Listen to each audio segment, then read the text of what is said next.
It gives me great pleasure as Chairman of Halifax Civic Trust to welcome you all to this introductory presentation by members and officers of Halifax Civic Trust.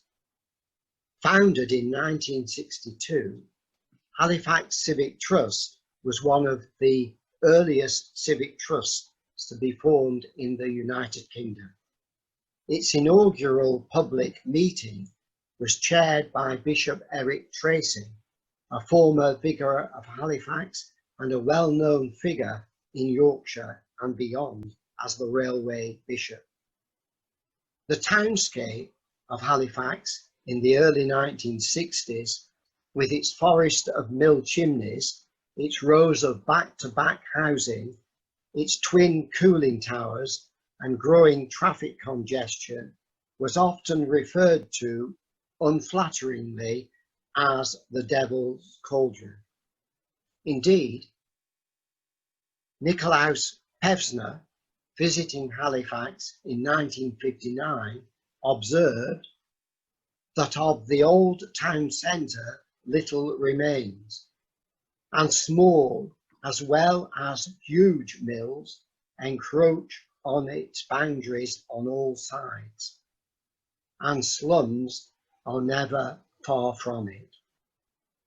Alan Machin, one of Calderdale's early tourism officers, recognised the role of civic groups in Halifax and the Calder Valley in successfully engaging with some of the consequences of post-war economic decline and environmental decay by the 1970s. Moreover, John Betjeman, the poet and author, reflected more optimistically in a seminal report published in 1980 that Halifax is full of character and hidden beauty.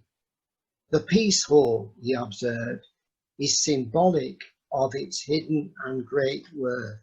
The skyline of Halifax, its churches and chapels, mills and warehouses, he concluded, was unforgettable and gives Halifax its hidden identity. The 1980 Halifax Civic Trust report, supported by a coalition of national amenity societies, had the title Halifax, the Case for Conservation, and marked a major turning point in Halifax Civic Trust's engagement with urban dereliction. Indeed, this is reflected on Halifax Civic Trust's website today in the strapline which summarises the Halifax Civic Trust's aims: celebrating, enhancing and safeguarding Halifax's distinctive built and natural environment. For example, in the 1970s, the historic Peace Hall was enhanced and the Calderdale Way long-distance footpath created. In the 1980s, the Halifax Civic Trust took the initiative in supporting the sensitive Woolshops development, which enhanced the urban core. It also supported the restoration of the unique medieval holloway section of the Wakefield Gate from the 1980s, from donations amounting to over £14,000. As part of this introduction, highlighting some of the current concerns of Halifax Civic Trust, shortly you will take a virtual walking tour with David Glover, Vice Chairman of the Civic Trust, from Wakefield Gate to Shibden Hall via the Walker Pit Tower, which featured in Sally Wainwright's drama about the life of Lister, who frequently walked along this routeway into Halifax. Then you will take a virtual walking tour of the Minster Quarter, guided by Anne Kirker, a member of Halifax Civic Trust and the Calderdale Tourist Guides Association. Then we are immensely grateful to Sarah James of Civic Voice for explaining why Halifax Peace Hall recently won a special National Civic Voice Award. Following which, Stuart Crowther, a member of Halifax Civic Trust Executive, with members of the Calderdale Industrial Museum Association, will focus on the industrial legacy of Calderdale, reflected in the museum's varied collections.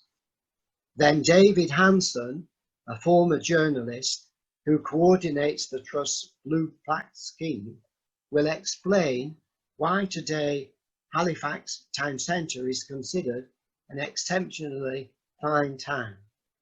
And Sue Morgan, who coordinates the Heritage at Risk Subcommittee, will then report on some of the challenges we are currently facing in conserving Halifax's urban environment.